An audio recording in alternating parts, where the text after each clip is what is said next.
Welcome, everyone, to the Avengenerds podcast, where we talk Marvel, DC, Star Wars, and more. I'm your host, Peyton, and with me are my co-hosts, Torrin and Will. Yo. Hi. We have a great show for everyone this week. We're going to be talking about the best and worst comic book directors, so stick around for that. We're also going to be talking about the news of the week, of course. There's going to be time codes in the description of the show notes if you want to jump around. And with that, let's get into the news. So starting off, let's just get this Jonathan Majors shit out of the way, shall we? Yay! This is the happiest news of the week. Oh Jesus! Okay, so Jonathan Majors has been dropped by his talent manager and PR manager following his arrest on charges of assault and harassment. And according to Variety, sources familiar with the matter tell Variety that multiple alleged abuse victims of Majors have come forward following his arrest and are cooperating with the Manhattan District Attorney's Office. Dude, wait, dude. What's crazy to me is how many people are like, and obviously this is, of course, like no one isn't thinking this, but they're like innocent until proven guilty. Like obviously everyone believes in innocent until proven guilty, but it's not looking good though. like, dude. Okay. Let's put this into perspective. Ezra's people have not dropped them. Okay, Jonathan Majors' people dropped him. Yeah, it's not a good look. It doesn't. It's not a sign of confidence, is it? And I know there's differences in the situation, right? Like Ezra already had a movie made, and they had to do damage control. But I mean, Majors was slated to be like the bigger than Thanos. Bigger than Thanos. Like he's starring in like a bunch of movies. He's like the next big thing, and he did a speed run of an entire career. Dude, that's awesome. That's awesome. He'll still have money though, so I mean, technically he'll be fine. What's up? Torrin, you're literally legally obligated to speak every time we have a new segment. Like I don't know what to tell you. Like HR isn't gonna like it. If I say what I'm gonna say, I'm gonna be suspended for 6 months. Okay. Oh my god. Quote by an athlete. I don't remember. Torrin's about to say Jonathan Majors is innocent. That's crazy. No, I'm about to say that he's justified. I'm not saying he's innocent. I'm neutral. It's the victim's fault. I'm just being neutral about it. I mean, like if he is proven to be guilty, like damn, you know, that sucks. But like if he is innocent, then he should just start suing people, bro. Like dead ass. I agree. If he's innocent, yeah. Yeah, if he's actually like provably and like clearly innocent, that's wild. That's like, no, it's gonna be insane. Dude, the amount of fucking dick hopping all the haters are gonna start doing to this man if he's like innocent. I always knew. I could tell. Like no, because there's a TikTok creator that I follow, and he's like, you know, he reports about the news about Jonathan Majors whenever it comes out, and he's like, yeah, I have receipts on all the creators who have been hating on him. So like y'all ain't finished. I'm like, damn, that's crazy. For me, like Marvel they haven't officially said, oh yeah, we're recasting, right?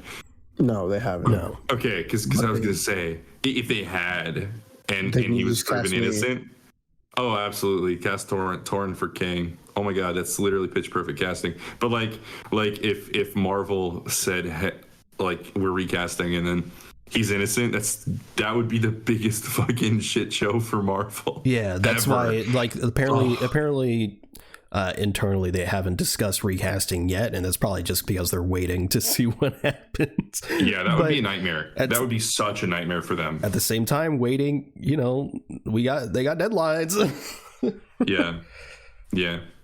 I don't know, man. I don't think Kang is gonna. I don't know. I mean Loki season 2, right? But I don't think Kang is gonna be in like anything for maybe a while. Yeah, I think their next thing is Kang Dynasty for him, unless he's filmed cameos that we just don't know about. But I'm sure there's cameos, but it's like I'm gonna safe bet probably not in Guardians 3. Safe bet probably in Loki season 2, maybe. I don't know, man. I don't think he will be. Well, then in that case, I doubt that we're going to see a cameo from him in the Marvels. We're not going to. Yeah, exactly. I doubt he would be in the Marvels. He's not going to be in Daredevil or Echo. Yeah, for sure. That's what I'm saying.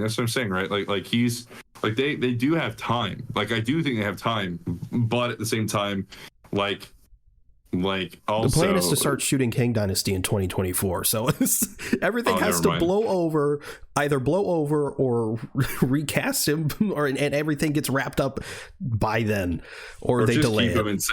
Keep him and say we think he's a shitty person. Oh no! I'm kidding. Oh no! We're not paying him. Oh no! Never mind. That's awful. Never mind. You can cut that. No, it's staying in. No. You can cut that. You can cut that. In. Fuck. All right. I'm gonna get canceled, dude. I'm gonna get canceled. It's okay. That's not cancelable. You're fine. I want to say. Listen, that's not. I would say that it would. When I said, "Oh, just don't pay him," I was joking. Don't dig a bigger hole. Just. I was saying that it would be unbecoming of Marvel to do that. Because it would be racist of them. Now you're getting canceled.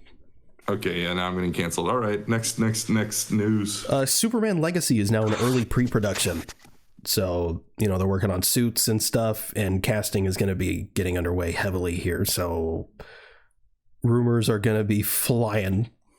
Yeah, they have been. False rumors.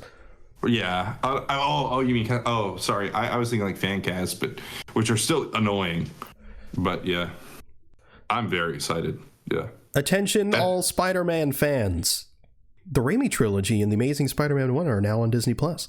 Hip, okay, but not 2? Hooray. No, not yet. Okay. Spider-Man Homecoming and Venom will release on Disney Plus May 12th. So why did you gag at Homecoming? I gagged at Venom. You lumped it in with Venom. That's and then because they're coming out on the same day. Cringe. But as far as like the Amazing Spider-Man 2, No Way Home, Far From Home, Venom 2, Into the Spider-Verse. No, TASM 2 is awesome. What? I said Venom 2. Anyway. I know, but you said Amazing Spider-Man 2. No, I didn't. Oh. You're hearing things. Whatever. As far as those movies, I imagine they're coming to Disney Plus. Maybe they probably have a licensing contract with some other fucking play. I don't know. Stars. Yeah. Stars. And once those run out, they'll probably be on Disney Plus. But until then, it's really surreal. Disney Plus, and they were there. I was like, oh, that's weird. Just the Raimi trilogy is on Disney Plus. They need to just update the avatars too. I hate that Disney Plus like barely has any good avatars. Like, where's Star-Lord? Mine's been Grogu for years. Mine right now, because I change it very frequently. Mine right now, because there's a Star-Lord, by the way. Right now I believe it's Vader or Ahsoka. It's one of the two. Mine's Spider-Man. What a fucking loser. The animated one? Yeah, because I remember Peyton and our other friends roasted me for having mine was just like the default thing. It was just like, actually I didn't even have my name. Mine just said profile. I had a Mickey Mouse.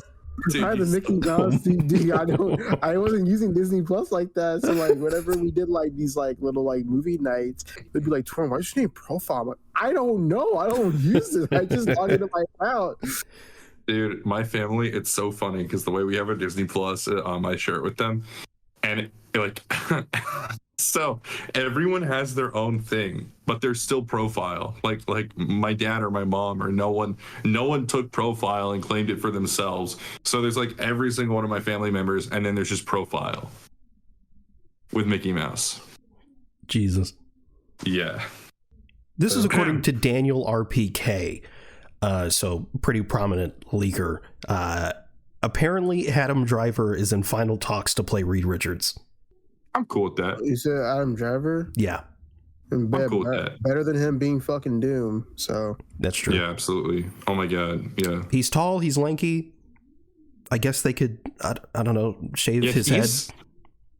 He's lanky. Yeah. I honestly, it'll be good. It'll be fine.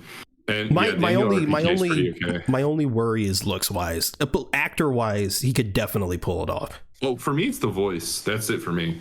The looks don't matter to me. But I don't know if I have the strength to do it. Yeah, literally. Give him. Honestly, actually, let him grow a 5 o'clock shadow. And I'm good. Because he does look very youthful, even at his. You know what I mean? Like he doesn't look old at all. Scraggly beard. Oh, that's right. Well, I'm just they could give him a beard. I don't know. Yeah, they're gonna pull a Black Klansman in the Fantastic Four deleted scene. Yeah, no, deleted. You know, he's just gonna say it. Yeah, Reed would say it. There's gonna be a leaked video on set with like the green screen and the camera's like panning to him and he just says that. He's gonna say it about the Skrulls. And it's gonna be really bad. It's gonna be really bad. Get these damn illegals out of our planet. Dude, and Sue is like, and Sue and like Johnny and Ben are like, they just stop fighting. They just like look at him and they like make the capital D colon face, and then even the Skrulls stop fighting and they all look at him and it's just a complete standstill. What's interesting to me is that it says final talks, but there was a report a while ago that said they were casting Sue Storm first. So is she already cast and we just don't know about it? I honestly I actually like that because Sue is like she's like very important to the team. She's the heart of the team. Yeah, she's literally the glue. She's the glue. So which has never really come across in any of the movies. No, it hasn't. And and not many people are very not many that I would suspect even the leakers or the people following these scoops or scoopers are super big into the comic side of things maybe, and that's obviously just pure conjecture. But also, I'm going to pull the misogyny card. If she's already cast, there's a fair chance that the reason that hasn't been reported on as much as Reed is because Reed is a more popular character and because she's a woman, and a lot of these guys don't really give a shit about women. Yeah, I mean, no matter what, the cast, whoever gets cast, they're gonna get hated on regardless. For sure, it's gonna be drama. Yeah, because Fantastic Four, it's so funny because there's never been a great adaptation of them, and most of the people they're such a big name still. They're Marvel's first family, and a lot of people hear about them and they're like, oh, they're so big, so I'm gonna complain about the casting, this and that, but they've never even read the comics themselves and don't know anything about the characters in a lot of cases. So it's such an interesting situation.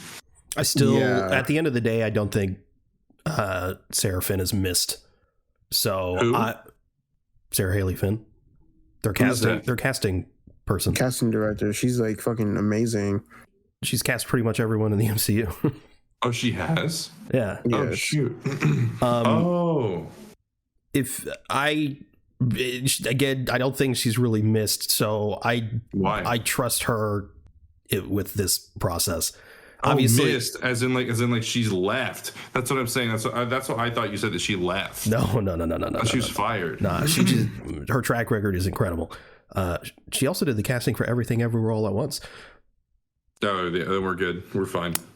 Yeah. So yeah, I think they're in good hands. So I'm not, even if it's not maybe my first choice, I think they clearly chose whoever they're going to choose for a reason. Yeah, and for me, I don't know. I don't necessarily know if I have a first choice, but I would have preferred at least unknowns.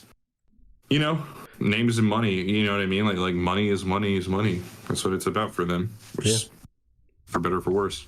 All right. Well, that's the news of the week, which means it's time to move on to our topic, which is favorite prostitutes. Yes, which is the best and worst comic book directors. Who wants to? Can I start it off? Sure. I have a very obvious choice. I'm not going to get in there yet. I want to start off with one of the best. And I think I just want to get ahead because I know you idiots are going to say it probably. So it's Matt Reeves. Oh, he's Jesus. Insane.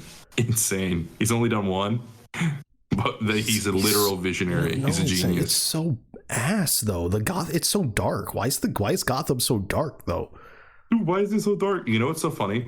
I was talking to family and friends or whatever. Who I kind of thought the movie was okay or but I'm like, yeah, I just think it's such a colorful movie, and they're like, what? They're like there's no color. I'm like, yeah, look, look at this. Like the shadows are done in such a particular way where like these colors are super rich and vibrant and like stand out and pop, and like there's clear palettes or whatever. It's like really visually interesting, and obviously there's nothing wrong with them not finding it visually interesting, but it's like nah, it's just dark. It's just too dark. There's no color. It's like, what? It's Batman. Yeah, Batman. But yeah, valid. Matt Reeves is definitely, if he's out the gate with an incredible movie, and he's probably just going to keep that track record, if we're honest. Yeah, and I mean, even before Batman, like Planet of the Apes is insane. Like it really is. It's like great. So good. But yeah, Matt Reeves.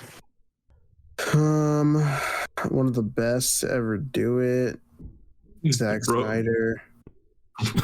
You bro, fucking asshole. Dude, I love Zack Snyder, bro. Shut the fuck up. Bro. Dude, I actually, he is on my best list. God. He's on my best list. No, dude, okay, look. Here's the thing, all right?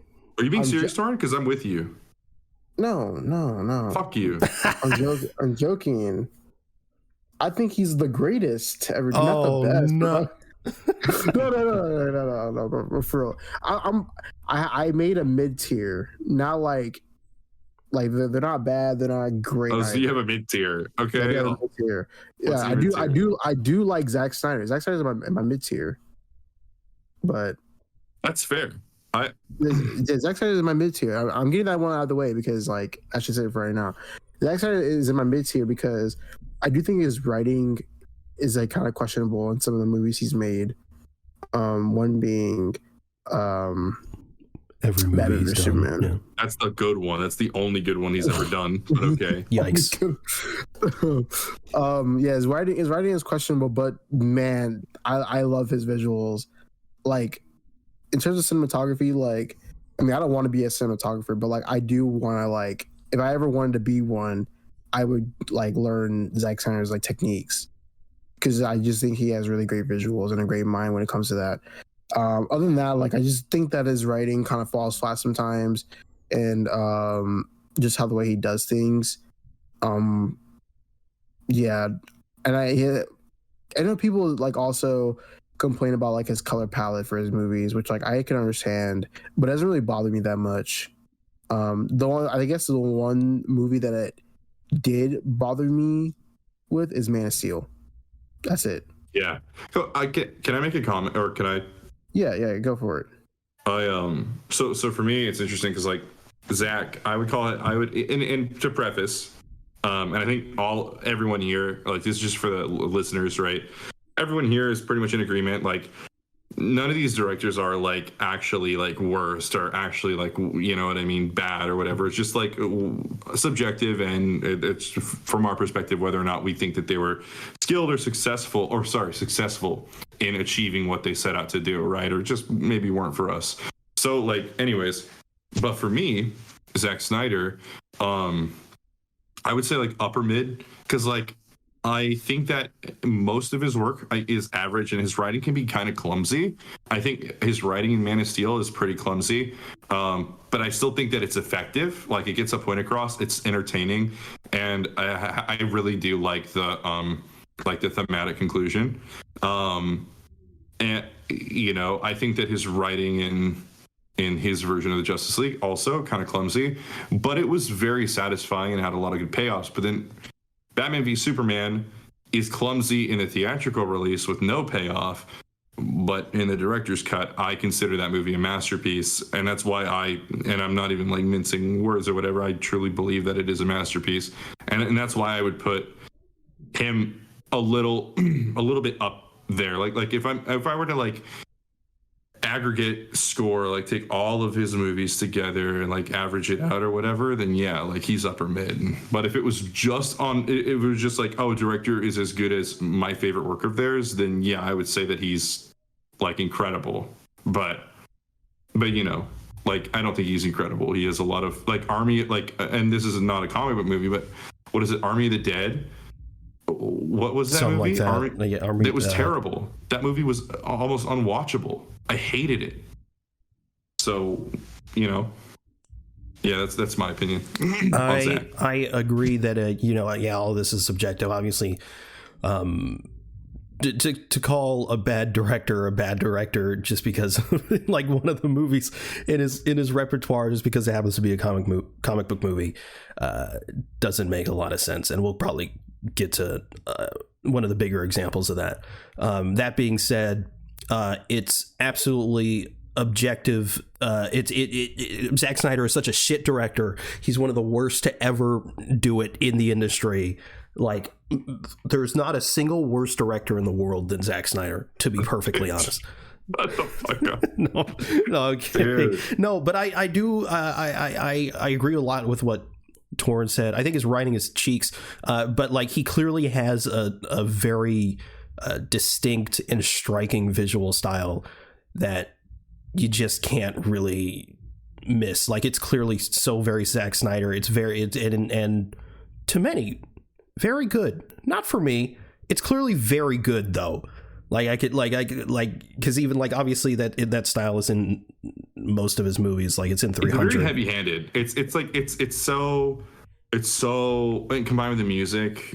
Yeah. It's very like bombastic and like just punches you in the face.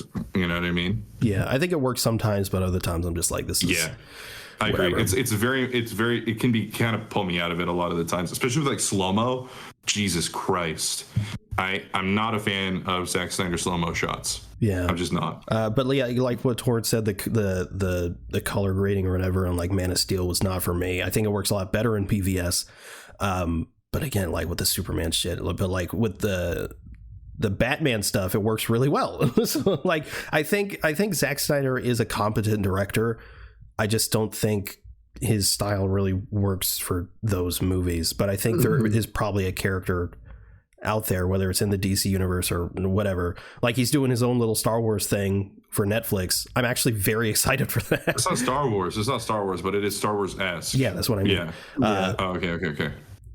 One oh shit, go on. No, you can go. Oh, I was gonna say that like one of the criticism that someone has made about Zack Snyder is about his Watchmen movie, and like how Zack Snyder like lacks originality because he's so he's such like a visual person that he just cares about creating the comic book. Oh yeah, the comic book without like, substance. Yeah, pretty much. Like he's so like into copying like the comic book panels, like like page to page on screen. That's something I can agree with, but before I read the book and before I did my research, I used to like Zack Snyder's Watchmen a lot, and I used to think it was underrated until I read the comic book, and I'm like, this is actually pretty bad. It doesn't really get the point, does it?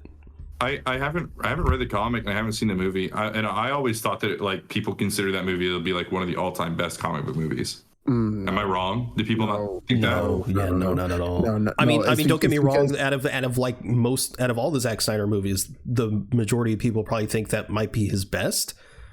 But as far as it being the best, like one of the best of all time, definitely not. And as far as being a translation from the comics, most certainly not. Yeah, people hate that shit. Like, yeah, people hate it because like it's like literally an opposite meaning of what Alan Moore was trying to get to, because of course, Watchmen, like people fucking hate these guys. Like they fucking hate the Watchmen.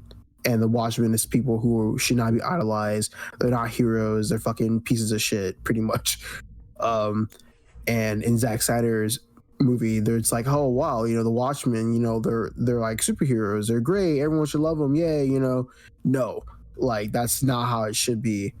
But yeah, that's pretty much like how I can explain for it right now. Show? Oh no, the show's fucking fantastic. The show's really? I didn't even think that the characters were in the show. I thought it was literally just like politicians in the show. No, because like here's the thing about the show, dude. Like the show, like it provides you so much like context of like before, like like before the Watchmen in 2009. Okay. Because like Is Rorschach in it? Huh? Is Rorschach in it? No, he's not. Then I don't care.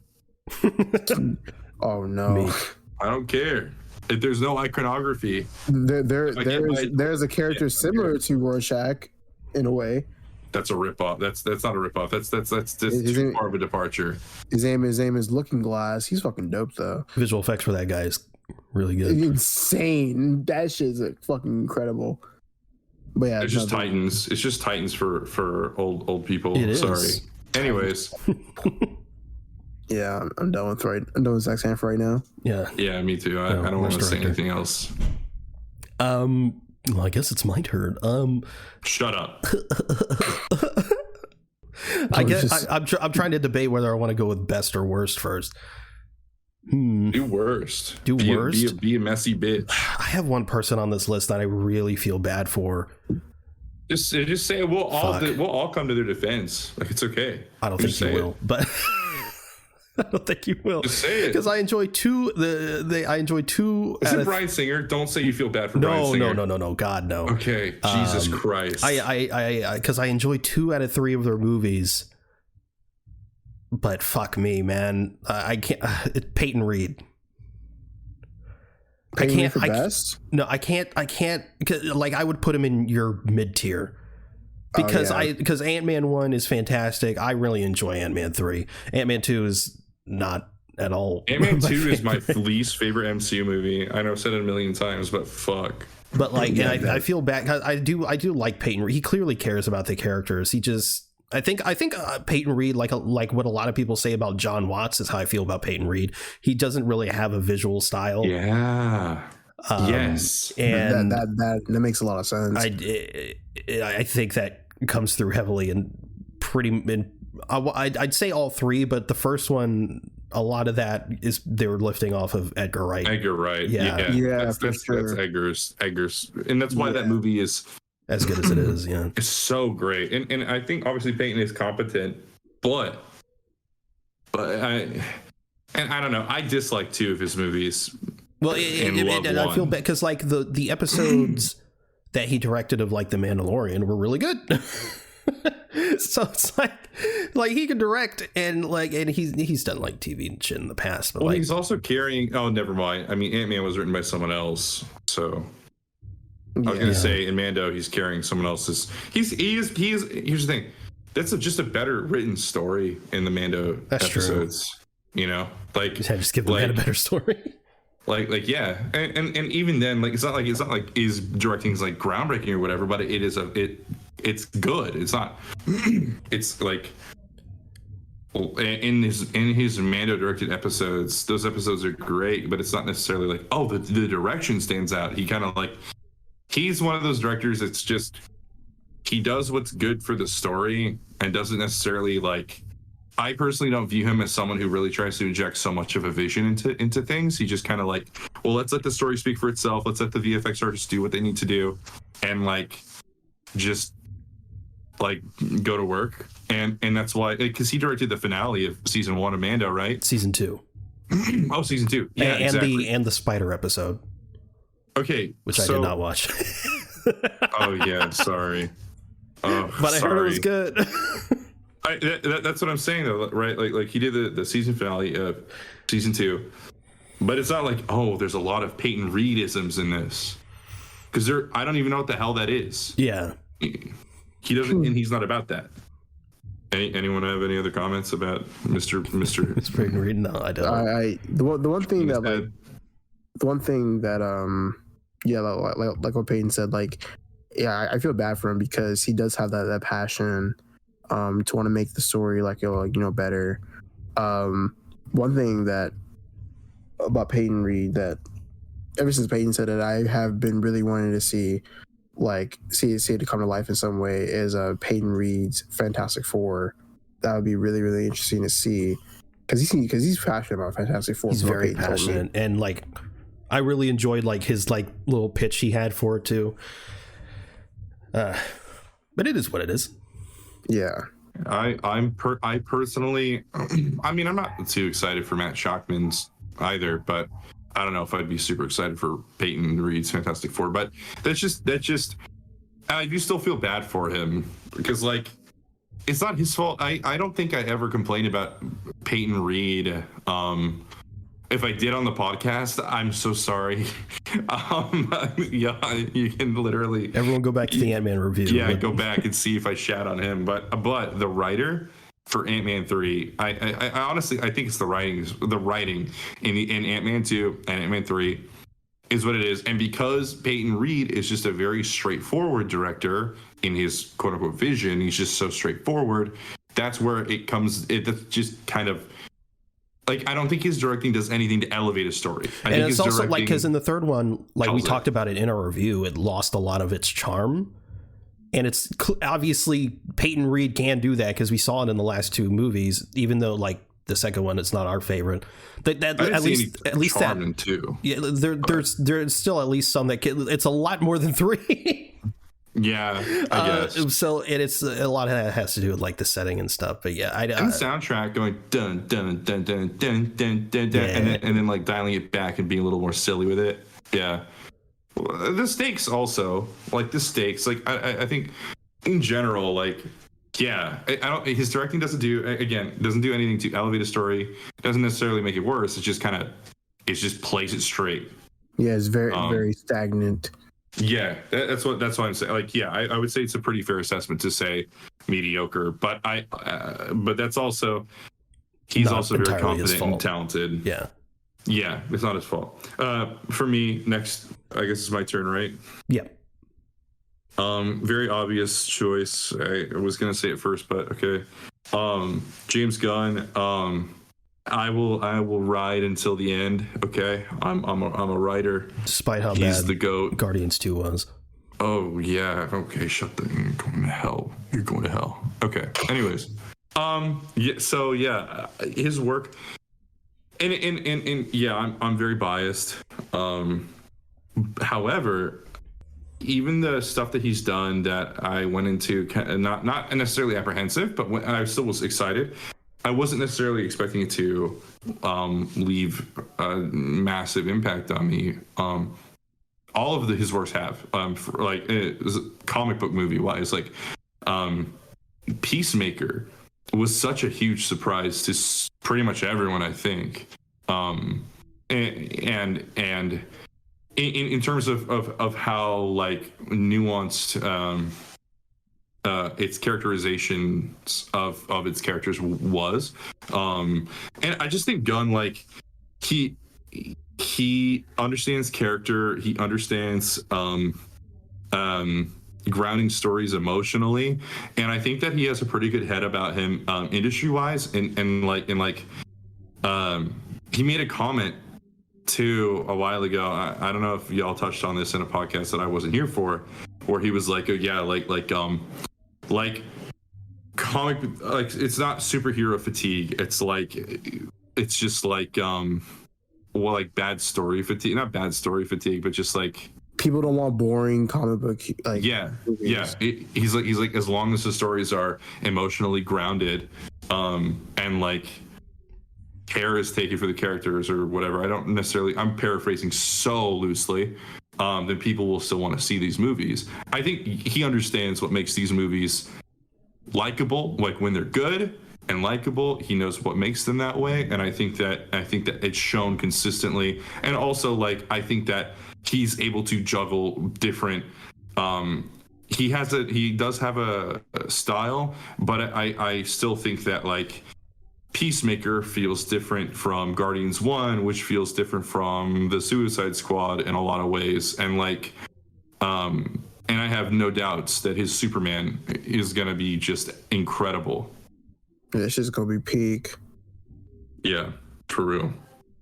Yeah. And you know, he made my favorite movie of all time, and Guardians 3 is my most anticipated movie ever. Like of all time. So I'm just super grateful that he's like in the business, and he is probably my favorite creative mind in the film industry right now.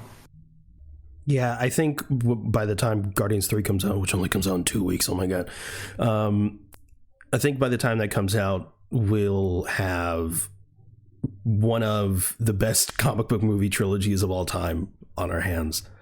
Because even though like Torn and I aren't as big as fans of the second one as you are, still a great movie. And like if Guardians 3 is as good as it looks, I mean, it's gonna be up there.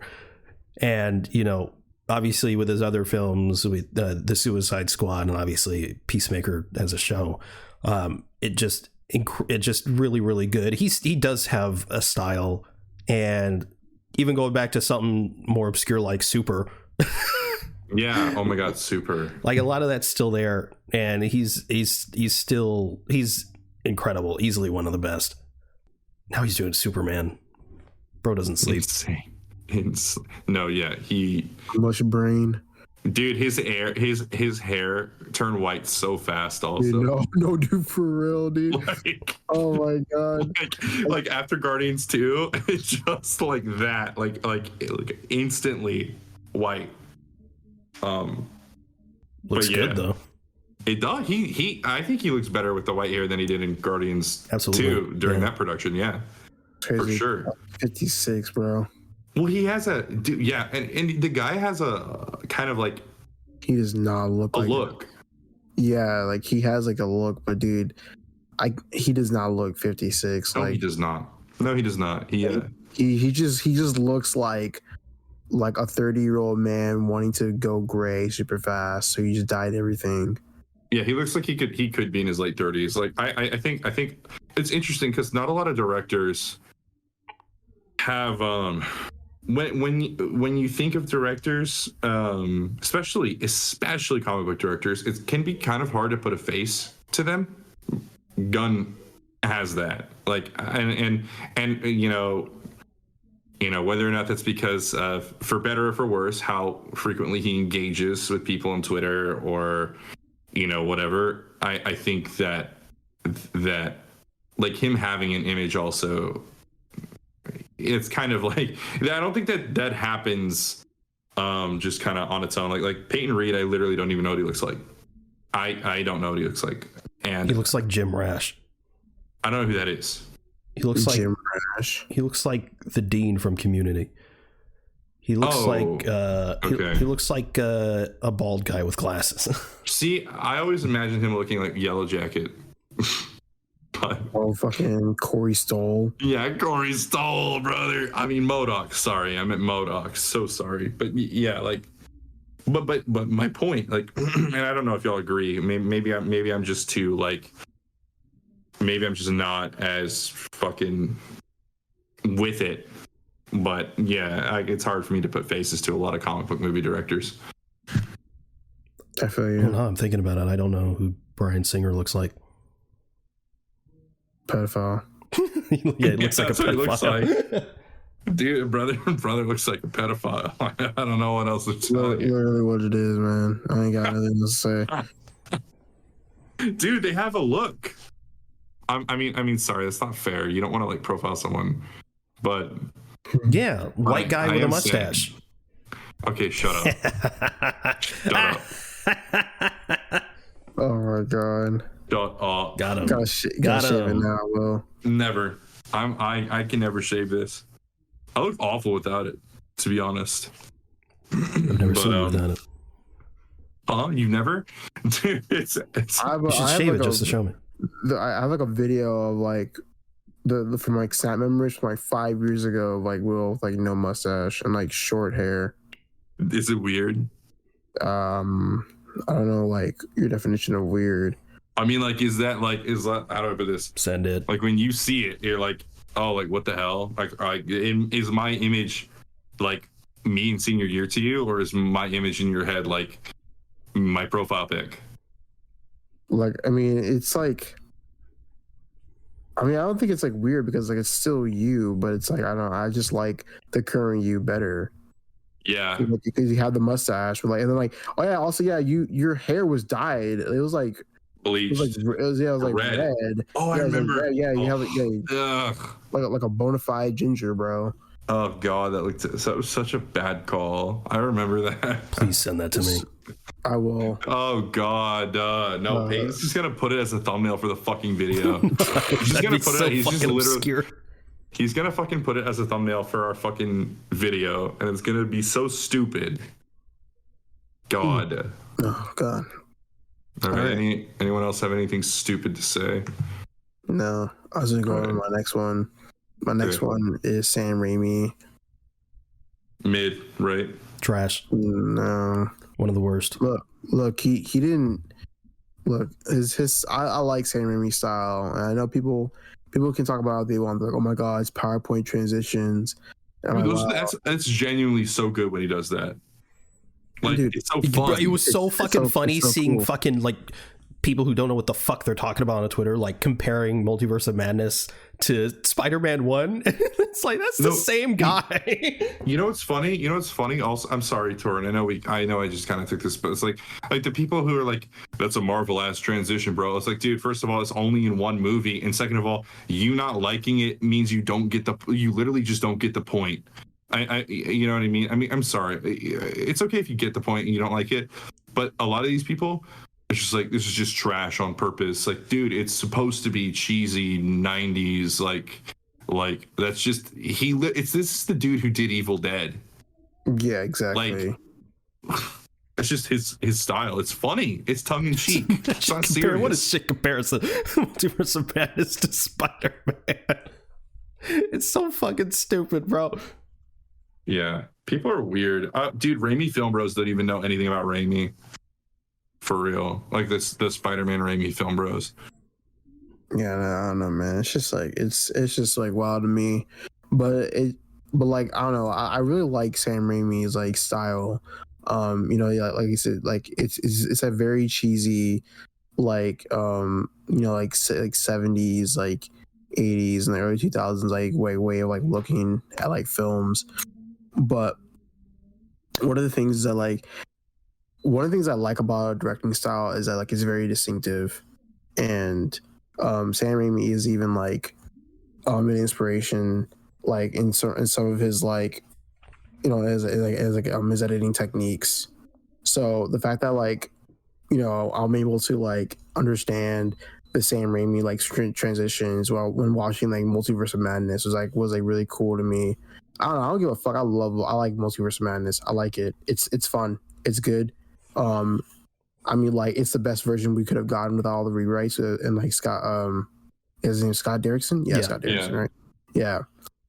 But even then, like, I think it's just like also it was also like, I think his style to me was the best in Spider-Man 2.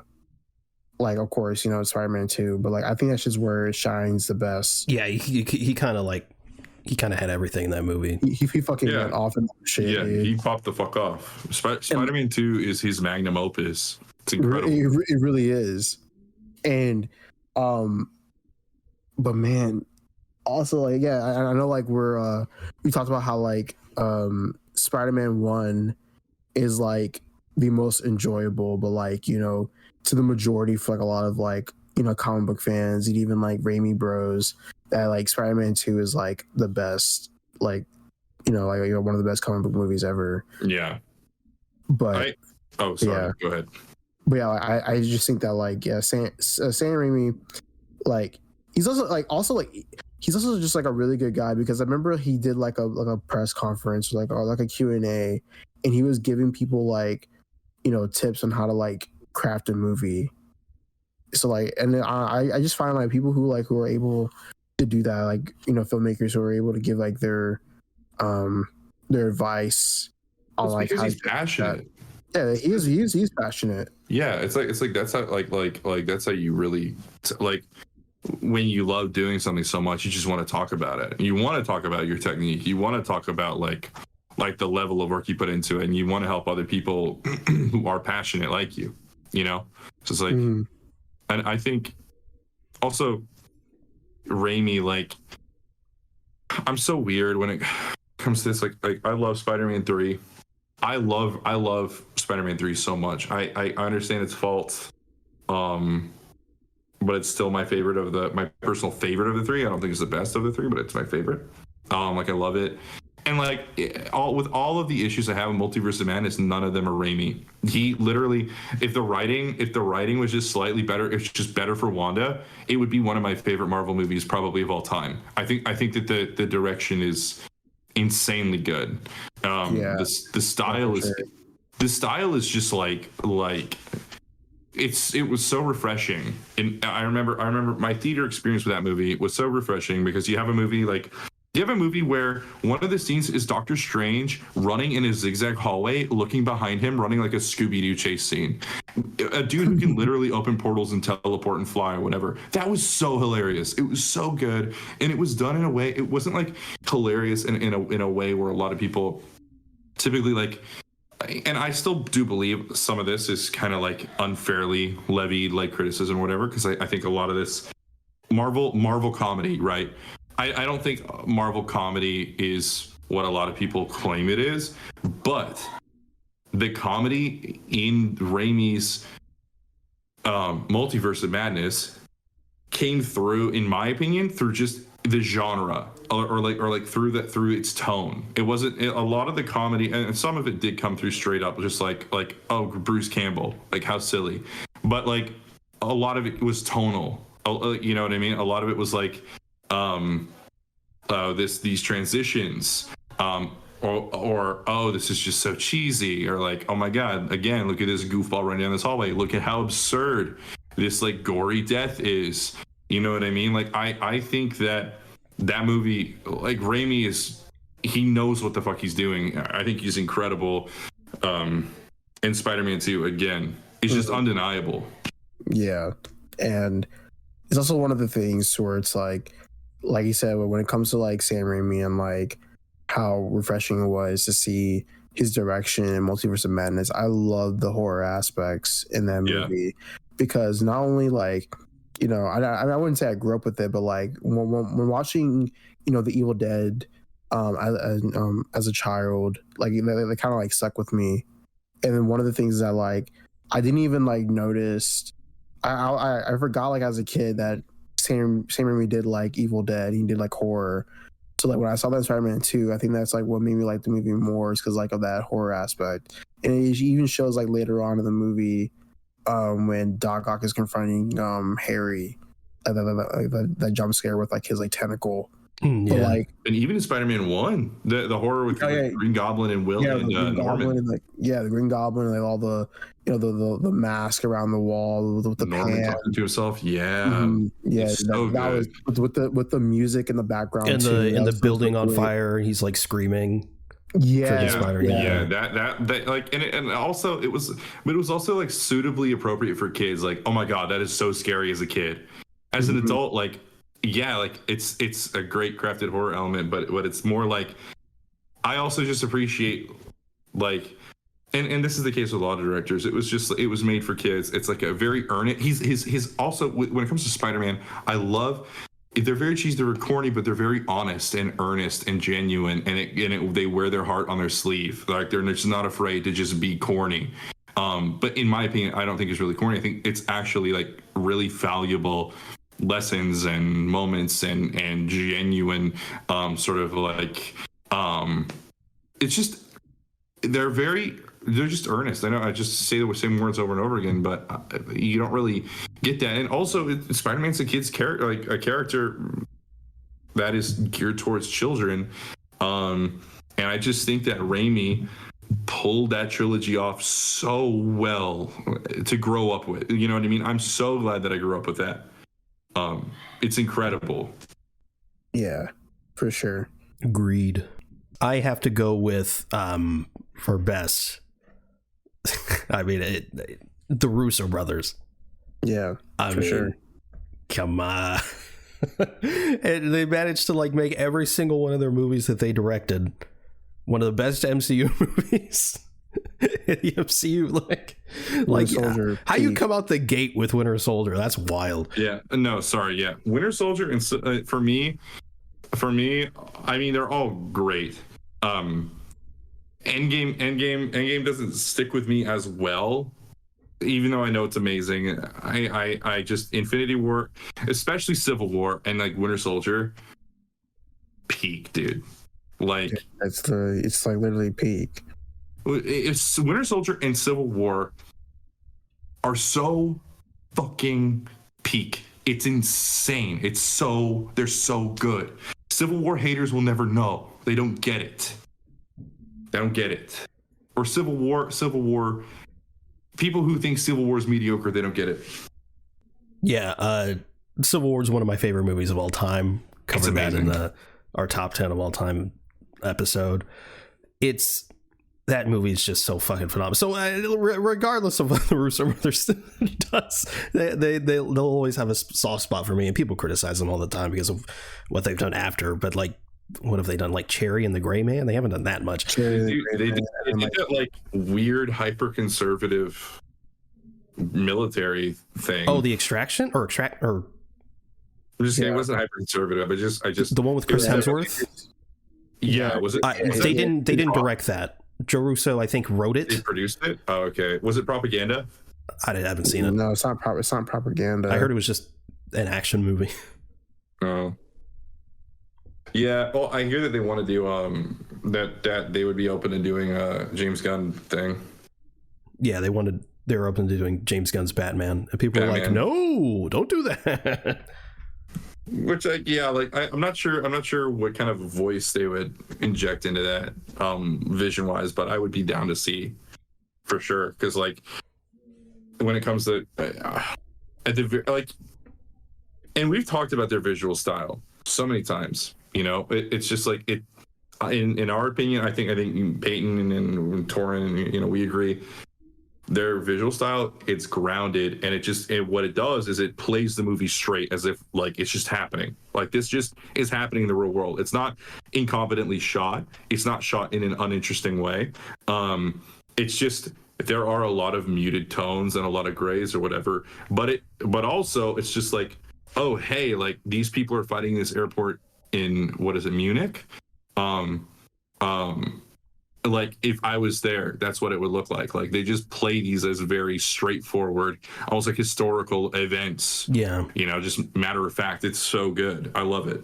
Yeah. And like, I think just with Infinity War and Endgame alone, what they did was just impressive. Obviously, a lot of that credit goes to Marcus and McFeely, the writers. But I remember going into both Infinity War and Endgame being, you know, obviously immensely excited, but also in the back of my mind going, this could very well be absolute garbage. with all the characters they had to juggle and all, like it's the anticipation and the hype around it, and shit usually doesn't live up to the hype, and they stuck the landing both times and even managed in some cases to exceed expectations is fucking crazy. And I just remember the scene where I just remember thinking how both movies in those theater experiences, they feel surreal. Like they genuinely feel like a dream. Like everything just kind of feels like, oh, you're just here in this moment, this theater experience, this event, right? Like it's insane. It's like I just remember the moment where Iron Man is talking with Doctor Strange, and then everything gets quiet, right? And then like there's a commotion outside, and then they walk out into the street, and just how surreal that was for me. I love that scene. That hit me in the theater. I was like, yeah, it's one shot too. Yeah. It's like, oh shit, it's starting. Like handheld cam. It's not. Yeah, it's so good. It's like you're walking out there with Stark. Oh, it's so good. Yeah, they're so talented. I think the Russo brothers, they're just like normal guys, but they're so good. They're so good. They have such a. I listened to a couple episodes of their little pizza film pizza film school. Yeah, they clearly have such a deep understanding and a deep love for this stuff. And because like again, all they've really done is Cherry and the Gray Man, which I actually really like Cherry. I still haven't seen the Gray Man, but like your Gray Man was kind of mid. It's average. Yeah. They got two movies out. One is kind of average, and one is very like you either love it or hate it. And people are like, "Wow, these guys suck now." Like what? Like it's like it's just very it's like it's kind of like the same trajectory with the MCU. It's like they peaked at Endgame. and then people like expect everything to be like a fucking masterpiece, but yeah, it's like they also produced everything everywhere all at once. I mean, I'm just saying. Yeah, I don't think. Here's the thing: a director or an artist in general, whether it's an actor, a director, a painter, a sculptor, you know what I mean? It's so annoying how so many people are so quick to, as soon as they put out one thing that's bad, even if they have 8 amazing things before, this person is bad. You know what I mean? Or this person is a failed artist, or they're just mid now. It's so frustrating because it's like, okay,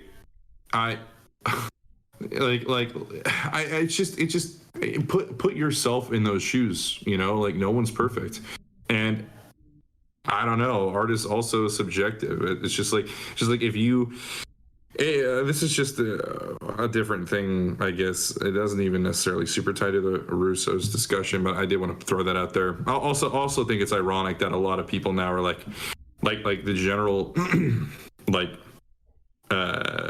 connotation of the Russo brothers is like, oh yeah, that's just MCU. Like they're the poster child directors. Like they are the MCU, and the MCU is generic. And it's, oh, you like the Russo brothers? Then like, what are you, 16? Like, okay, like shut the fuck up. Yeah, the internet film Twitter has such a weird hate boner for them. It's the worst. I hate Twitter. Yeah. I hate it. And it's only gotten worse. It's great. Yeah, Elon. We love him. Yeah, the Russo brothers are just phenomenal directors, even outside of that. I mean, you got like Arrested Development and Community and shit. Oh, yeah. Arrested Development and Community are phenomenal. They're so good. Have you seen, I was on, actually, one thing Twitter is good for. Someone made a like Sonic animations, but they're Community. It's like Community scenes, but like they animated them as Sonic characters, and it's really funny. And I know that's such a cringy thing for me to say, You're but the only person I who love would that. have seen that. I'll send them to you both. I'll send it to you both. It's good. You guys are gonna be like, that's so cute. I doubt it. It's on YouTube, bitch. Just let me fucking pull it up. It's your turn. Okay. All right. Worst. Tim Burton, because he is kind of a creep. I'm just kidding. He is a creep, but he's a bit of a creep, yeah, but I don't want to actually bring him up. Yeah, just keep going. Just go on. Okay. You know, Tim Burton's so ass, bro. Don't mention that. Don't mention fucking Batman, bro. Do not. I actually don't like those. I'm sorry. I'm not a huge Tim Burton guy. What's it called? Fuck, dude. I don't really have any more on my mind. Like the only other ones I'm trying to think. Like, okay, Christopher Nolan. I'm not a huge fan. Of his Batman movies. I except for Begins. I know he's an incredible director, but I don't really want to talk about him. Like, I don't know what to anyone want to throw like a name out there? For what? Like a director, and I'll just go from there. Ryan Coogler. Oh shit. No, yeah, he's fucking incredible. Holy shit. Okay. Dude, okay. I think that his his voice is, I don't know, like a lot of directors have voices. I mean, unless you're like Peyton Reed, you know, I mean, you have your style or whatever, but like Coogler's is a pretty loud one. And I think that especially, I love Wakanda Forever. It's one of my favorite MCU movies. I think that I don't really know. It's just epic.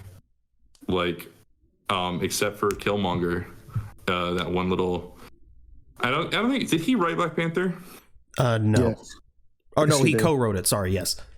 Okay. Well, I don't know whose half was responsible for Killmonger literally being like in the right and having like a really, really good point, and then just like fucking it up by randomly killing his girlfriend, like doubling down that he's evil. But I've said that a million times in the podcast that's my issue. But I mean, yeah, no, especially it's interesting because I think that the visual style of the first movie looks better overall. But I think that the second movie in general is just a more complete package, and I really like it more. Agreed. But yeah, a lot of this stuff, like a lot of the stuff when it comes to his voice, it's hard for me to personally speak on because I am a white privileged guy. All I can say is from the perspective of someone who is just enjoying the film and obviously does his best to understand like issues and commentaries or whatever. From my perspective, it's very successful, and he's a super successful director. And his vision and his voice are really special. Like, I think honestly, when it comes to MC directors, it's Gunn, Coogler, and Russo brothers for me are like my top. Like, it's them. You know, they're like the loudest. They're the loudest, biggest players in the MCU. I only have like one more, and that's like one of my worst. And that's, let's see. Oh wait. Please don't say Joel Schumacher. No, I don't care about Schumacher. What? He's awesome. I mean, he's a great director. Just his Batman wasn't amazing, but Forever's underrated. He's not on my list. My worst list is Mark Steven Johnson. What did he do? He did Daredevil 2003. Oh Jesus! and then he did the 2 Ghost Rider movies. Oh God, he did Ghost Rider. He did Ghost Rider 2. I didn't know that. Wait, yeah, he did Ghost Rider. First one and 2. Yep. Okay, well, I'm conflicted because Daredevil's ass, but I fucked with Ghost Rider. Wait, no, but listen, Ghost Rider 2 is the worst comic book movie of all time. No, it's not. Yes, the second Ghost Rider movie is total, pure, it's unmitigated so ass. Good. It is not. It is not. Ghost Rider 1, yes. Ghost Rider 2 sucks. It's like Butt Rock, the movie. I hate it. Oh, I know. Oh no, never mind. He didn't do the second one. That's what I thought. It's such a different voice. Yeah, he did the first one. First one was okay, but Daredevil 2003 is an abomination. I used to love that movie. I used to love it, and then I read up on comic books, and I'm like, this shit is horrible. This shit is so bad. Crazy how once you have context, shit changes. I loved it as a kid. Exactly. I did love it as a kid. I watched it so much. Yeah, I loved it as a kid. You know, like the suit was cool. I don't know. I loved like the red eyes. The and, music. Like, I love the music. I still love the music. It's so good in my opinion. You know, this is like early 2000s where everyone's like rocking leather, and they're like, you know. I still love Bullseye. Colin Firth, Bullseye. It's like I like it. It's crazy it's crazy to me that the guy because I think he wrote Daredevil too, the film obviously, and Ghost Rider. Oh yeah, you didn't even know his fucking name, and you're saying now you're spitting like, oh yeah, he wrote it too. Shut up. Well, I did. Well, now that I know, okay, he did the story for Christopher Robin. Wait, yeah, he did. He did. Yeah. He did the stuff for Christopher Robin. That's my top 3. That's my 3rd favorite film of all time. What? Yeah, he did the story for it. No shot. That's insane. Okay, never mind. He's bag goated. Of a human being. He's goated. How do you go from Daredevil 2003 to Christopher? Okay, no, never mind. The reason why I said he did, I misspoke. He did the second one, but he was just an executive producer on the second one and Electra. And Electra. And Electra's fucking is god awful. Dude, well. Electra's just so bad. I remember watching it as a kid, and at the time I didn't really have like opinions. I just thought like, oh, if it's an action movie, it's gonna be good. If it's a superhero movie, it's gonna be good. That was like my opinion. But like I just never, as a kid, like I watched it once and then I never watched it again. But like in my head, I was like convinced that it was good. The movies, I have not rewatched it though since. I think I've only seen the movie once when I was 9. Is it worth a rewatch? Yes, absolutely. Electra? Yeah. Electra? No, that shit's fucking ass. Shit's god awful. Dude, I'm gonna come back and I'm gonna have the take. It's like, oh, it's better than Guardians. Oh my god. Best EBM of all time. But yeah, I don't know, like, what the fuck that guy was cooking for Daredevil 2003. It was so bad. Like, dude, like there was some good stuff in there. Like, yeah, there was some good stuff in there. Like, I like Bullseye and the music. I love those. And Michael Clark Duncan's Kingpin is fine. I do like Michael Clark's Kingpin a lot. But dude, like, I do like the part of me does like the suit, even though like it could have been tweaked a little bit better. I like the eyes. I like the echolocation of it, like the echolocation, how it's all blue and it's like I think that was pretty It cool. does make more sense than the World of Fire from the show. Yeah, I guess, but like I don't think sense matters. I think like it's like either one movie visualizes the actual sonar and the other is just the information that is I guess the feedback in his brain after using sonar. You know what I mean? It's like, would you rather have the method illustrated or would you rather have just the result illustrated? I think it doesn't. There's no difference of whether or not something makes sense, because also it's a superhero thing. I think it's fine. Yeah, I think both capture like I think both work well for what they're trying to capture. I just think I don't know. We need to put more music like that, and I'm actually being sorry, unironic. I can't get over the Christopher Robin shit. Yeah, I know, it's insane. But dude, like, I don't know what the fuck he was cooking. Like, he was cooking, like, dude, the basketball scene is fucking watercress salad. They fucking, yeah, the wimpy kid. That's what he fucking cooked. Dude, it's ass. Dude, like, the fucking basketball scene, bro. He fucking put that shit into like. That's the best scene. Oh, dude, that shit was so bad, bro. Fucking put that shit into like negative FPS. So they started moving fast, and then him fucking doing like leaps over the goddamn Empire State Building, fucking dropping 70 feet and not breaking a bone in his body. Like, dude, you don't get it. Listen. Dude, that movie's special. Wait, listen. That movie's good because the scene where Elektra and Daredevil were bonding on the playground, and that's why they married each other. Dude, it's such a special movie. They fell in love. They fell in love filming that movie. Fell in love over a damn fucking basketball on negative FPS, bro. And then, dude, them on the seesaw. It was them on the. It was there's a scene where they're on the seesaw, and that that sticks in my mind above anything else in the whole movie. And then Daredevil kills somebody, dude. He freaking pushes him onto the train tracks and breaks his back, and then he gets ran over. I'm not talking about this movie anymore. And then Ghost Rider's just different. Like, I love Ghost Rider. Dude, Ghost Rider is fine, but like the first one's fine. The second one has the worst shots. The second one's so good. Let's talk about worst. Well, I'll talk about worst directors. The director for Ghost Rider 2.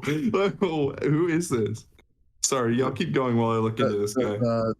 The director was what?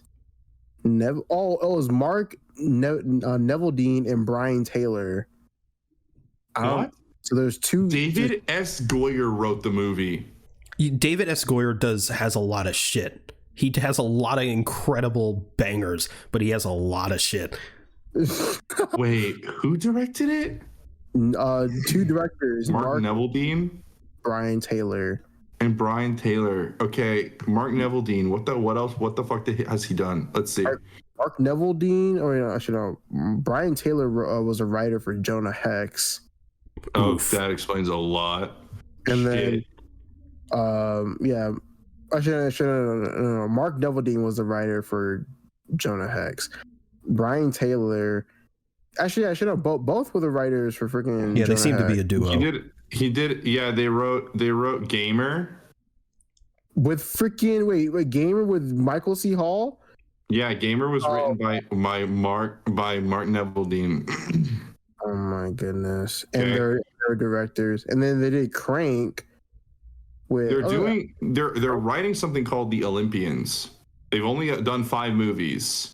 Oh my, no way! Writing and then directing. They directed they directed the Vatican tapes, and they directed the Vatican chickens. Wait, Brian Taylor's directing the new Hellboy movie. Yeah, I just saw that. the new one. Yeah. Yeah, the new Hellboy movie. Reboot. Yeah. Yes. Yeah. Dude, with Hellboy will just never be good, will it?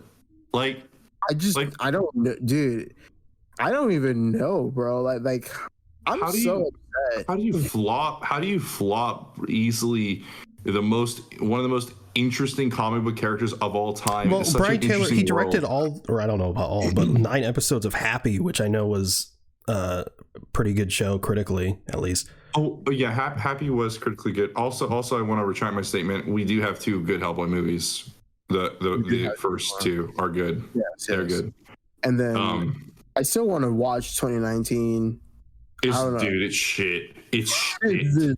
It feels like it's literally in the era of it feels like R.I.P.D. Okay, I love R.I.P.D. Okay, no, you don't. I do. It feels like R.I.P.D. mixed with like Ghost Rider 2. I love Ghost Rider 2 and Daredevil. Man, maybe I should watch that. Maybe I should watch Hellboy. Yeah, maybe you should watch Hellboy. It's shit. I love R.I.P.D. Okay, no, you don't. No, you don't. Yeah, you need to, dude. Stop yourself before you say that. No, you don't. I'm literally like imagine Peyton. I'm laying you down right now. It's time to lay down. You're gonna lay down. I'll get a cold press. I'll put it on your head. Okay. You do not like R.I.P.D. Yeah, I do though. What the fuck? Did that movie get good reviews? R.I.P.D. I fucking hated it. No, does it? It has shit reviews, doesn't it? Yeah, it has a 12%. It's lower than a Ghost Rider 2 on Rotten Tomatoes. Yeah, Hellboy is basically. It's like it feels like R.I.P.D. It's stuck in the same era of like R.I.P.D. and old CBMs. Oh my god, dude! But like the bad ones, it just feels like fodder. Because I was so upset because I was really excited for Hellboy because I like Hellboy. It's he really is interesting. And then like when people were saying that it flopped, I was just so upset. I was like, dude, how do you like fuck it up that badly?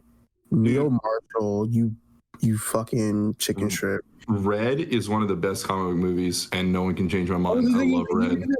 Freaking Neil Marshall made The Descent, and that's like a fucking like critically acclaimed horror movie. I hated The Descent.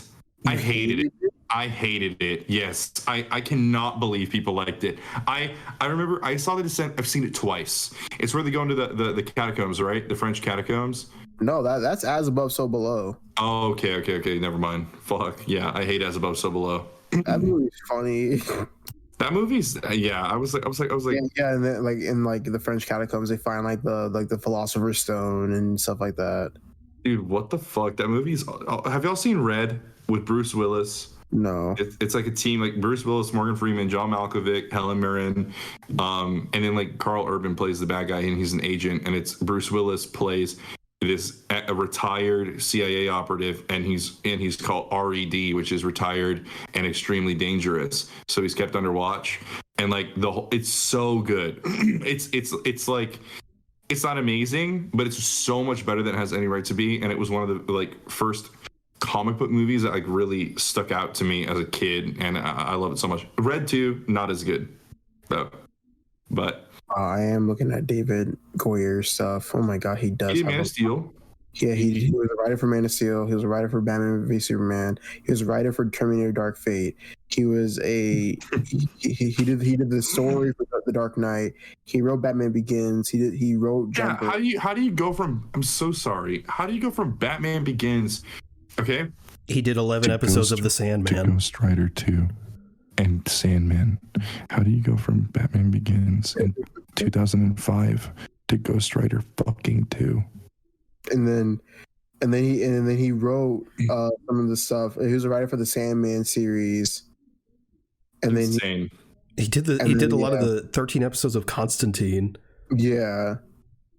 He did a lot of the Call of Duties. He did the Black Ops series. What the hell? Dude, the guy is just rolling in it, probably. He probably has a shit ton of money. He has uncredited writing roles for Freddy vs. Jason and Godzilla 2014. Dude, it's so funny also the quality jump between those two movies. He did the Blade trilogy. Yeah. Okay, Blade Trinity's terrible, but Blade 1 and 2 are amazing. And yet he did all three. Yeah. Yeah, it's so funny. It's so funny. Blade 1 and 2 are so awesome. And then Trinity is also one of the worst comic book movies of all time. Wait, listen. Yeah, anytime you hear David Agoyer, you just don't know what you're gonna get. You're either gonna get a masterpiece or the worst thing ever.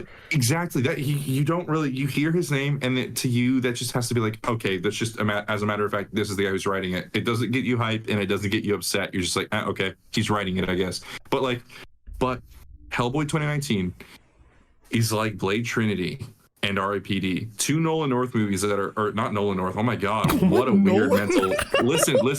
Nolan North. The connection in my head subconsciously, I think, because Deadpool. Deadpool. Yeah, that's such a strange thing. But yes, two Ryan Reynolds movies that are both terrible. But that is the vibe. That's Hellboy 2019. I would still watch it, Peyton. Just tell me how it is. I'll watch Elektra again. I haven't actually seen the original Hellboys. Oh, that's okay. I recently just watched them. They're very good. David Agoyer's net worth, apparently, according to Celebrity Net Worth, which is never right, 9 million, which is a lot. Yeah, his net worth seems to be pretty consistently 9 million across all these sources.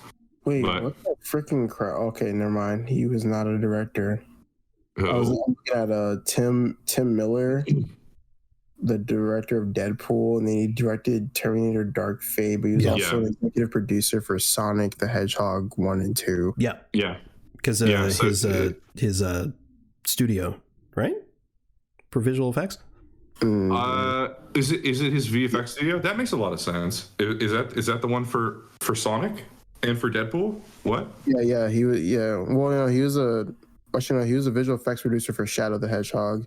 Oh, the game. Yeah, for the game, and then he was also a visual effects producer for Star Wars and Mass Effect 2. Wait a minute. Tim Miller's kind of the GOAT, and that's insane because also the director of the Sonic movies, Jeff Fowler, who's also done some of the Fast and Furious movies. I don't know how many, but Jeff Fowler, he did work for Shadow the Hedgehog's cutscenes, which are, in my opinion, the best of the franchise. I love Shadow the Hedgehog's visual effects.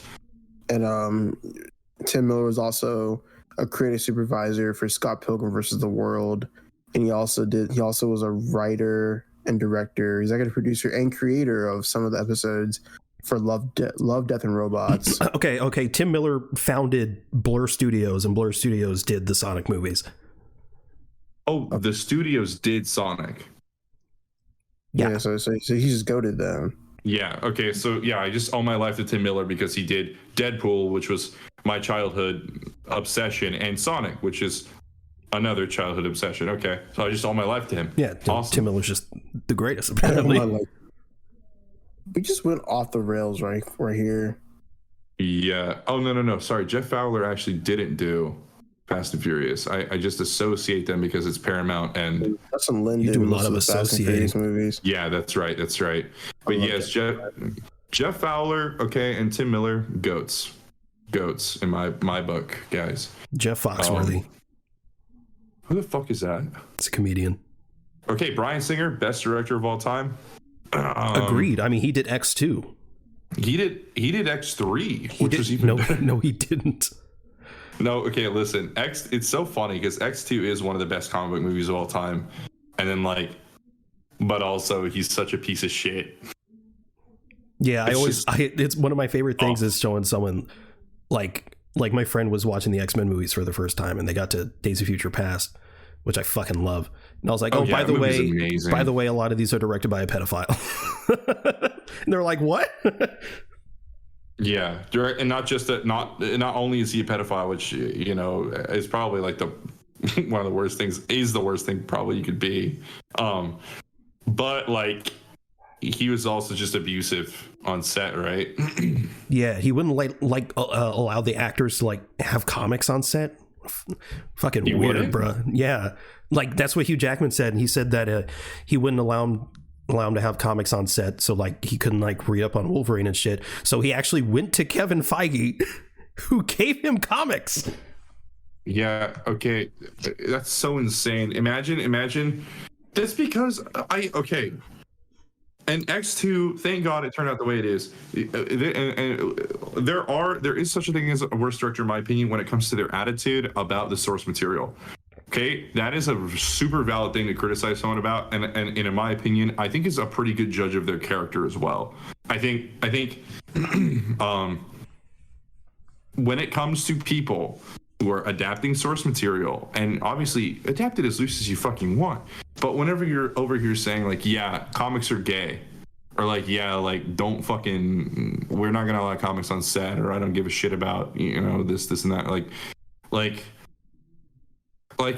you're probably also kind of a shitty person, you know, like in Bryan Singer's case, that lines up fucking perfectly.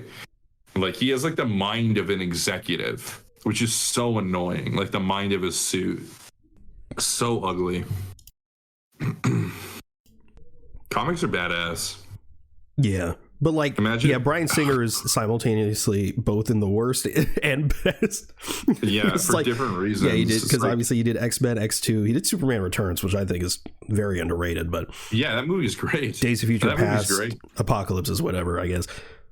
No, yeah, Apocalypse was pretty mid, but yeah, I just think also, and not to harp on it too much, but the notion of like just making a movie to like, it's weird because like you're acknowledging that comics are good enough if you're also acknowledging that like there are great to an extent, that you are able to acknowledge that these characters from these stories are iconic and deserve to be adapted into film.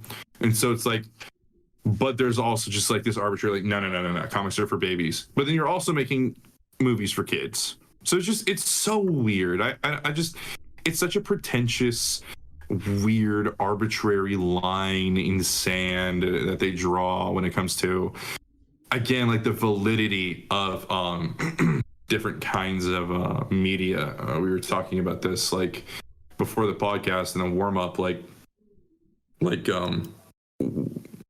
how, wait, was this the warm up or in the podcast where I said a lot of people will just find comic book movies, just like film bros will find them less valid on the whole. That was in the warm up, right? Sure. Yeah, I don't know. I don't know either. Dude, I don't know what I'm fucking saying anymore. Oh wait, there's enough time for my 40-minute Zack Snyder rant, right? Oh no. Oh no. Yeah, my BVS rant. No. Classic Will. But is that everything on everyone's little list there? That's it for me. Everyone have any last minute directors they want to throw out? Jeff Fowler. Oh no, that he doesn't know. Yeah, dude, comics are such a huge staple of, Sonic is such a huge staple in comics. Look at Archie. Sonic carried Archie for so long. So yes, comic book movie director, Jeff Fowler. Go. No. Yeah. No. Yep. All right, so that's Wait. Oh, Jesus. The Knuckles series is in production. Yes, it is. We missed that piece of news. I was going to say it. I'm so sorry. Shut the fuck up. Listen. I just want everyone to say this is my last minute addendum. I'm so sorry. I know I hog so much of these whenever I'm on, but listen. The Knuckles series is in production, and the story synopsis is Knuckles agrees to train Wade, who is the comic relief cop character, Wilson, Wade Wilson agrees to train Wade as his Echidna warrior protege, and that's it. And it's so interesting. A lot of people online, a lot of fans are kind of like, like that's like mid, like what the fuck is happening? It's gonna be terrible. But again, like it's probably gonna be so much more, in my opinion. My immediate thought was like you could have like GUN or like Gunn like looking for or trying to solve a case that involves the Green Hill, like small town, whatever. And as Knuckles is like training Wade, like they get wrapped up in it and they realize we need to solve this case first. And like maybe Rouge the Bat is working for Gunn and you can set her up in this show and then put her in Sonic 3 that way. Like, I don't know. They probably won't do that, but there's just a lot of potential there. And it's probably going to be better than a lot of fans are expecting it to be. And I know no one listening to this gives a shit, but I am so excited because I love Sonic. That's it. That's the topic. It's best and worst comic book movie directors. There's more. I don't know if there's enough to do like a part 2 to this, but I think we could. We forgot Ang Lee.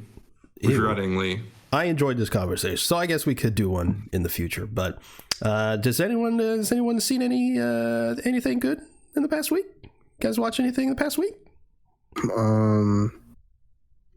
Let's see. Today I rewatched I rewatched Neighbors with Seth Rogen and Zac Efron. I love that movie. It's funny movie. Saw Air recently. That was pretty good. I like that one a lot. I don't know. I like the Ben Affleck's directing style on that one. That was a Nike movie, right? Yeah, it's a Nike movie. And I also watched Megan. For the first time? Yeah, Megan's pretty cool. It's pretty Megan Thee Stallion. I love Megan. Fuck yeah. What did I watch? Yeah. Well, I because of the Knuckles show announcement, rewatched Sonic 2. It's amazing still. So cool. And I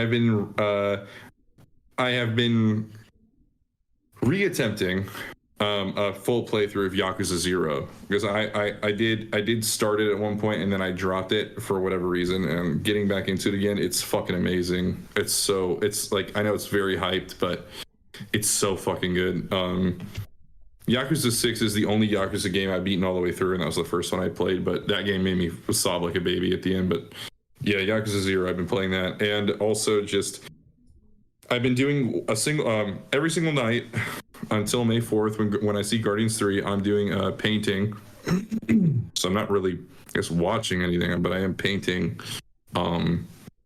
that. So this is just more like what I've been up to. But yeah, every night I do a painting, each one more sexually charged than the last, and leading up to when I finally cream in the theaters May 4th. So yeah. I rewatched, when I was on the plane, I rewatched Saving Private Ryan. It's a fantastic film right there. That's a good on the plane. It's a good movie on the plane. That would stress me out so much. Never seen it. Slacking. Why would it stress you out? It's just war. No, listen. I get nervous on planes. Pussy. Okay. No, I'm just kidding. Yeah, pussy. Listen. Actually, recently, when I went to Alaska in December, that wasn't bad. I was not freaking out on the plane. But if I was watching a movie like that, I would probably have a panic attack on a plane. If I'm watching a movie on a plane, it has to be like Christopher Robin. Like, yeah, like it has to be like something like that. Like I can't watch Dark Knight Rises because the plane crash. I can't watch TASM 2 because the plane crash. I can't watch Saving Private Ryan because of the war. You should watch Dunkirk on the plane. Yeah. Shut the fuck up, dude. Well, I also on the plane ride back, I watched the Martian. You know, that movie's great. Oh, cool. Martian's great. It's very it's long, but it is really good. Oh yeah. My favorite Ridley Scott movie. Your favorite Ridley Scott movie is The Martian. Yes, I mean, I would say Alien, but Alien, I mean, it's alright. Alien is my favorite. I think Ridley Scott's just a really bad director overall. I don't like his movies. Agreed. Shut the fuck up. No, I'm being. I didn't even know it was Ridley Scott directing The Martian. You're being for real? No, I'm joking. But it is a good Ridley Scott movie. I like it a lot. It wishes it was Blade Runner. That's all I'll say. The Martian. Blade Runner is so mid. Didn't the Martian win an Oscar for like best comedy? Comedy? Yeah. Is that movie a comedy? No, it's not. But I think it won something for best comedy. Huh? Dude, the Oscars suck. This year was like the only year I've ever really respected the Oscars, I think. Yeah, it was a very good year, yeah. Because Everything Everywhere All at Once dominated. And Brendan Fraser got Best Actor. Like yeah. What else? Crazy how Golden Globes, with all their past, chose fucking Austin Butler. Like that. Ooh. Wait, what happened? Because do you not know the Brendan Fraser Golden Globe situation? No. Oh. Look it up. It's not for the podcast. Yeah, let me see. The Martian was named Film of the Year by the National Board of Review, also winning Best Director, Best Actor, and Best Adapted Screenplay. It won Top 10 Films of the Year award at the African American Film Critics Association. It received 8 nominations for Satellite Awards, Best Film, Best Director, Best Actor. Alien in that movie, is there? No, The Martian? Yeah, it's just a dude going off into space. Yeah, it's just on Mars. Yeah, it's just Matt Damon just sucking Mars. I saw it in theaters once, and that was the first time. That was the only time I ever saw it, but I really, really liked it. The Martian director Ridley Scott's sublime Mars survival and rescue thriller won the Golden Globe tonight for Best Comedy/Musical. That what? Oh, Golden Globe. It's the Golden Globes. Yeah, because they suck. The Golden Globes just suck, though. Yeah. The Golden Globes are a fucking joke. I mean, so are the Oscars, but the Golden Globes are a massive fucking joke. What did they do to Brendan Fraser? Just sum it. I don't want to say it on the podcast, man. Just look it up. I'd just be paraphrasing. There's so much deep stuff. Just look it up. Is it really that like crazy? No, dude, it's bad, man. He's like that's like one of the reasons why like he wasn't in Hollywood for so long. Oh, because he called it a hood ornament? That's funny. But he's right. And then they gave it to Austin Butler. What a group of fucking weirdos. Anyway, is that the show? That is the show. Well, thank you everyone for listening to the Adventures Podcast. If you I want didn't to follow, say that. I don't give a shit. If you want to follow us, we're at Avengenerds on Twitter. That's AVENGE Nerds, all one word. If you want to follow any of us, you can reach me at @Zenith_ on Twitter. Where can they reach y'all? Nowhere. In your mom's asshole. Fuck you. All right. I'm kidding. Wait, I did want to ask: is Austin Butler problematic? Not to my knowledge. No. Oh, okay. That's it. That's all I wanted to know. It's just that they gave it to Brendan Fraser. Or they didn't give it to Brendan Fraser. Him over Brendan. Yeah. Should have given it to Tom Hanks for his Elvis performance. Anyways. Discord if you'd like to join the conversation there. Those will be linked in the show notes. You can also check out our link tree for any additional links you may be interested in. You can also review the show in-app on Apple Podcasts. If you could leave 5 stars in a review, it would really help us out. Thanks again for listening to the Adventures Podcast. We'll see you next week. I love you.